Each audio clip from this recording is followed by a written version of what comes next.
Muito prazer, meus amigos, tudo bem com vocês? Muita gente tem vindo me perguntar sobre alguns termos e alguns agentes que aparecem nos relatórios gerenciais de fundo de papel. Por isso eu resolvi fazer dois vídeos curtos para falar sobre esse assunto. Nesse primeiro vídeo a gente vai falar desses agentes que são relacionados aos CRIs. Nós vamos tratar aqui de securitizadora, cedente, devedor, agente fiduciário, servicer e agência de rating. Antes de abordar exatamente isso, vamos falar um pouquinho do que é um CRI e como se dá a securitização.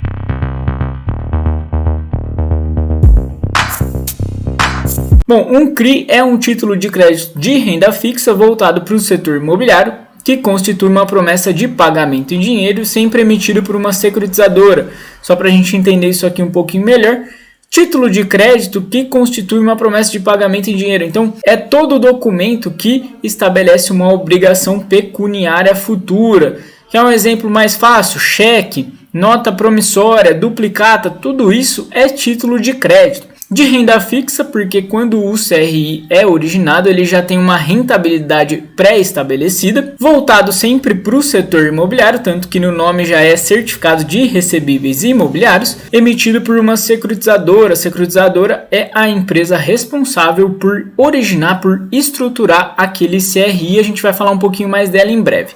Resumindo então, o CRI é uma dívida. Quando você adquire um CRI, você está adquirindo um fluxo futuro de pagamentos para ser recebido então no decorrer daquele período de originação do CRI. Possui previsão legal na Lei 95.14/97, que também é a lei que prevê a alienação fiduciária imobiliária. É uma ferramenta muito importante que trouxe muito mais celeridade na execução das garantias, por exemplo, em relação a uma hipoteca. E a regulação via CVM é a instrução 414. Nos fundos imobiliários, os CRIs eles passaram a ser permitidos a partir da instrução CVM 472 e eles ganharam bastante força com a isenção de imposto de renda na aplicação em CRI pelos fundos imobiliários através da Lei 12.024 de 2009. Então, só para a gente entender o que é um CRI, eu trouxe aqui um dos exemplos mais fáceis, que é aquele relacionado a um CRI pulverizado. Então, a gente tem aqui uma loteadora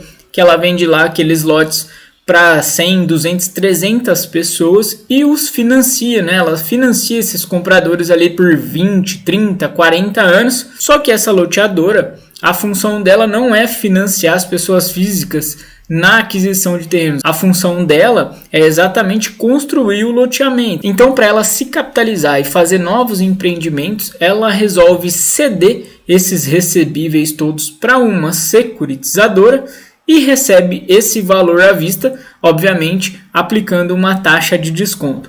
A securitizadora vai, empacota todos aqueles 300 recebíveis futuros em um título que é chamado CRI e vende ao mercado. Então, a partir de agora, os compradores lá daqueles imóveis, eles vão pagar os boletos, né, aquelas faturas referentes aos loteamentos, não mais para a loteadora, mas para a securitizadora. E a securitizadora vai repassar a remuneração desses títulos para os investidores que adquiriram os CRIs, ok? As principais figuras no CRI: o devedor é o responsável por pagar as obrigações do financiamento imobiliário, do aluguel, da multipropriedade. Coloquei aqui outras opções de CRI, né? A gente vê muitas vezes um determinado imóvel que tem um fluxo futuro lá de um contrato atípico a ser recebido e também faz a securitização desse valor, mas no nosso exemplo aqui é relacionado a um loteamento. Então, o devedor são aquelas pessoas que vão pagar as parcelas relativas à aquisição de um lote. Para a gente ver aqui no nosso fluxozinho, são aqueles que vão pagar todos aqueles boletos mensais. Cedente é a empresa que possui fluxo de recebíveis e decide receber aquele valor futuro na data de hoje. Ela é a detentora original do crédito e repassa à securitizadora. Cedente é exatamente aquela loteadora, é ela que tem o direito a receber aquele fluxo futuro de pagamentos da venda daqueles lotes e ela decide se capitalizar no dia de hoje, repassa aquele fluxo em troca de um valor à vista. Uma observação que eu faço aqui é que é de bom tom que o cedente fique cobrigado no CRI, né? Porque ele continua interessado na operação, ele continua fazendo a fiscalização dessa operação, ele tem interesse em terminar rápido aquele loteamento. Muitas vezes, inclusive, o cedente acaba ficando com as cotas subordinadas dos CRIs. Esse é um assunto que a gente vai falar em outro vídeo. A securitizadora é uma instituição não financeira que tem a competência exclusiva, então só ela pode originar os certificados de recebíveis imobiliários. Ela é a emissora do título, então ela transforma aquele fluxo de pagamento em um título através de um documento chamado termo de securitização. Dois pontos importantes aqui. Primeiro, a securitizadora, ela não é a devedora do CRI, não é ela que vai fazer os pagamentos do CRI, não é ela que deve para você, ok? Quem deve são aqueles devedores que a gente já falou lá da ponta, que são aquelas pessoas que estão adquirindo aqueles lotes. Outro ponto importante, o termo de securitização. Esse é o documento mais importante, ele é que formaliza de fato a securitização. É nele que vão constar quem é o cedente, quem é o devedor, quem é o agente fiduciário, quais são as garantias, quais são as taxas, qual é o prazo dessa dívida, ok? Dentro do nosso fluxozinho aqui, então, a securitizadora aparece nesse momento na formalização do CRI. E aqui eu fiz uma observação importante. Quando o CRI é realizado, via de regra se estabelece uma conta única que a gente chama de patrimônio separado, que é a mesma coisa também de regime fiduciário. 99% dos CRIs são feitos dessa maneira porque assim a securitizadora ela consegue se desobrigar, ela fica desvinculada. Caso não seja feito um patrimônio separado, a securitizadora também é coobrigada naquela operação e ela tem que, de repente, cobrir qualquer falta de recurso na operação. Agência de rating. Alguns CRIs possuem uma nota, a gente vê nas carteiras de vários fundos imobiliários, um CRI com nota A+, BB. Essa nota ela é conferida em relação ao risco da operação. Ela leva em conta aí algumas características, por exemplo, qualidade do devedor, taxas, a localização das garantias, tudo isso é levado em conta. Só lembrando que essas agências geralmente são aquelas mesmas que fazem avaliação de risco de países, né? Moody's, S&P. E um dado final aqui importante quanto a isso é que por ter uma agência de rating, muitas vezes esse CRI acaba entregando um yield menor, porque existe um valor muito alto para se fazer o rating, né? Ou seja, essas agências elas cobram valores bastante elevados, por isso que muitos CRIs sequer possuem uma nota de crédito. Agente fiduciário é a instituição autônoma que tem o dever de zelar pelos interesses dos investidores do CRI. Ela deve acompanhar a atuação da securitizadora e comunicar todos os eventos relevantes, como pré-pagamento, inadimplência, etc. Então, o agente fiduciário, a gente vê aqui no nosso fluxo que ele é uma figura que fica observando o andamento do CRI e ele tem o dever de zelar, contribuir para que os investidores estejam resguardados. Por fim, a gente tem a Servicer, é uma instituição responsável pelo monitoramento, cobrança e recuperação dos créditos imobiliários vinculados à emissão do CRI, além de validação de todas as garantias. Nem toda operação possui um Servicer. Bom, pessoal, a gente percebe que a Servicer aqui no nosso fluxo é aquela instituição que fica observando se os pagamentos estão acontecendo, se os níveis de inadimplência estão aceitáveis. Ela que vai cobrar lá o devedor na ponta, vai tentar entender por que ele não fez o pagamento, por que ele está com 3, 4 parcelas atrasadas. Ela que vai monitorar todas as garantias que foram estabelecidas no CRIs. Algumas características importantes dos CRIs que eu trouxe aqui pra gente. Flexibilidade, o CRI ele costuma ser moldado para cada tipo de operação. Ele se adequa bem a diferentes realidades, né? Muitos gestores falam isso.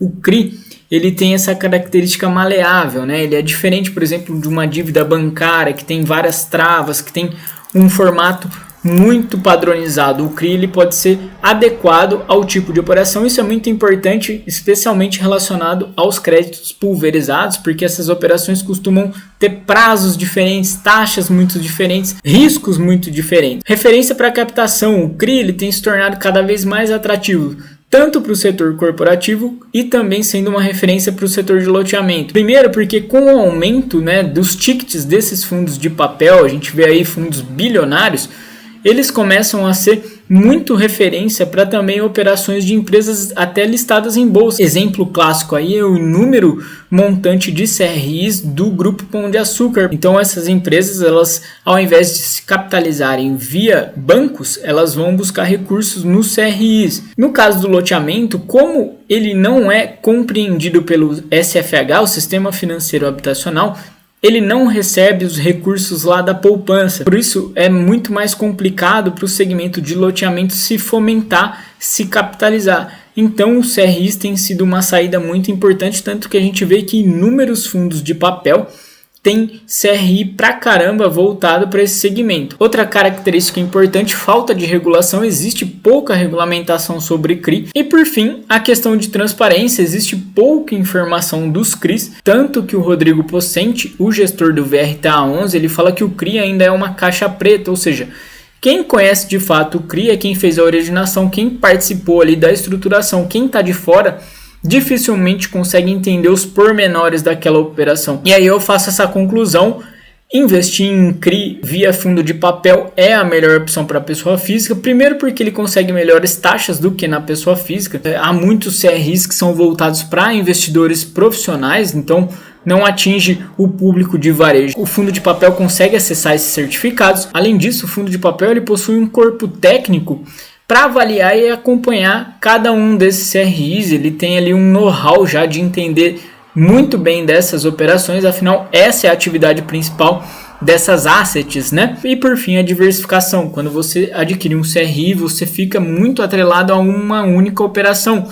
Já adquirindo um fundo de papel, você tem ali 20, 30, 50 operações dentro da carteira, então caso aquele único CRI deu algum problema, ele não vai afetar tanto a rentabilidade do fundo. Pessoal, o que eu tinha para falar era isso, espero que vocês tenham gostado. Por favor, deixem o like, deixem o comentário, compartilhem esse vídeo que é muito importante para o nosso canal. Um grande abraço e até a próxima, se Deus quiser.